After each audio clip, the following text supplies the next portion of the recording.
Hello all you budding astronauts, welcome. As always, I am Cosmic, and today we're going to be reviewing No Man's Sky. No Man's Sky is a procedurally generated open world survival game developed by Hello Games and published by Sony. I have to say that No Man's Sky is probably the biggest hype train I have seen in a lot of years, and that is saying something. The hype around this game was incredible, and I have to say that I understand some of it, especially what they were promising very early on in their E3 preview showcases, and it's one of those things that this game has ultimately divided. It's so divisive as a product. You either love it or you hate it.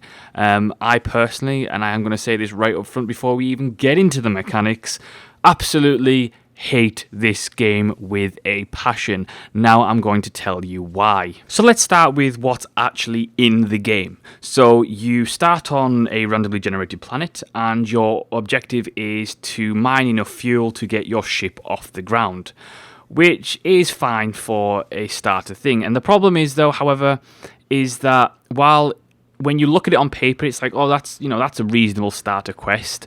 The problem is this can take upwards of 6 hours just to get off the ground.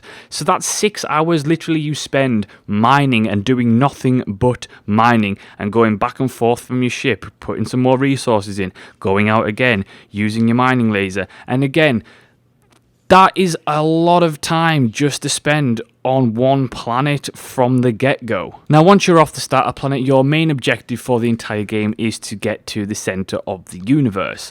Now, this is all well and good. The problem is, to get there, you have to do the exact same thing over and over and over again.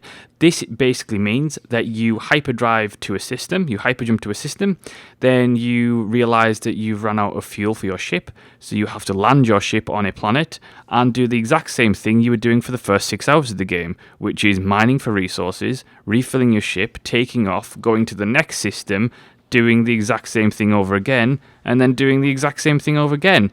And that's basically it. Now, while this alone is fairly repetitive, it wouldn't be so bad. However, the major problem comes into the sub-mechanics of that overall mechanic, in the fact that you don't have to just refill your ship, you have to refuel your mining laser. So while you're out mining for resources, your mining laser dies, and you have to then go find resources for your mining laser to find resources for your ship.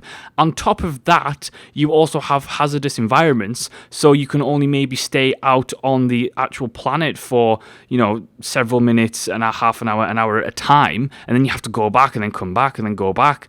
And then on top of that, you have these annoying sentinel things, which drive you borderline crazy. And they're supposed to act like, adding a little bit of difficulty to the game. But the problem is the combat is terrible from the get-go. It's not great in any sense of the word, especially for a first-person shooter game. Now, the combat is terrible, the sentinels are really annoying, and for the fact that if you get into a system where it's very heavy on those things, then you end up having to fight them off every 10 seconds, and it drives you crazy. The major problem that I have with all of this is that it was touted as an exploration game.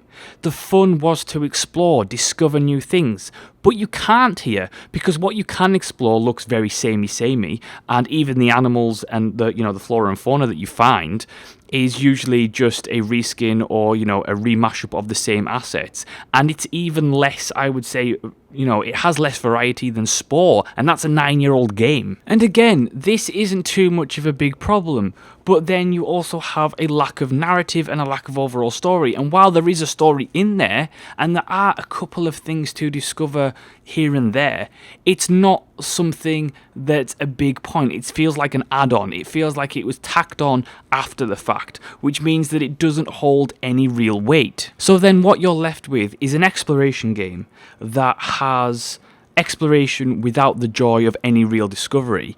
And not only that, but you have an exploration game that doesn't want you to explore because of its core mechanics, constantly needing to be resource fed all the damn time. And this is a problem that is not only synonymous with No Man's Sky, but it's also a problem synonymous with the survival genre in general, because they've just gone to ham with survival mechanics and taken any real fun out of the game. This is the problem that we Happy Few in early access recently just ran into, in the fact that the game was not fun simply because because the character needed to sleep, eat, and shit all the time, and it was ridiculous, and you couldn't actually play the game because you were too busy spending all of your time trying to resource manage the damn character. You know, No Man's Sky isn't a terrible game by any stretch of the imagination. What's there works for the most part.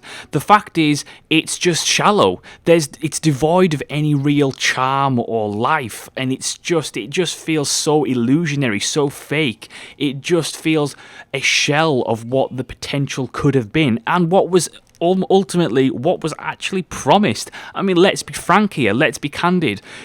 We were promised a lot of features in this game that aren't there, that are frankly flat out not there.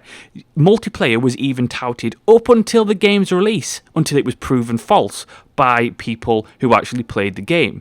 There's massive gameplay elements missing that were promised, such as landing on asteroids, giant fleets of ships, a in-depth faction system, and factions currently in the game, they're worthless apart from, trading the odd thing. But most of the time you don't even need that if you get a good run on planets and find the resources that you need. The faction system isn't at all, it's devoid of any depth, it's devoid of any meaning. I remember them talking about large-scale, space battles that you could join, and then you would have a reputation thing depending on which side you chose. None of that is in there.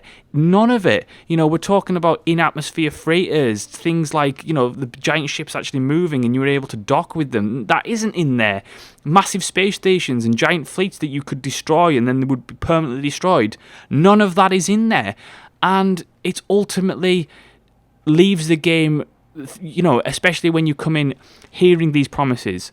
You've spent over a year now listening to No Man's Sky build up, talking about, what's going to be in there, talking about, ringed planets, landing on asteroids, the variety, the depth, all this kind of thing, and then you get the product and it's actually not there. Now, I'm not saying that Hello Games deliberately misled people. Maybe they overreached. Maybe they said things and didn't realise that actually they couldn't do it. But either way, it's false.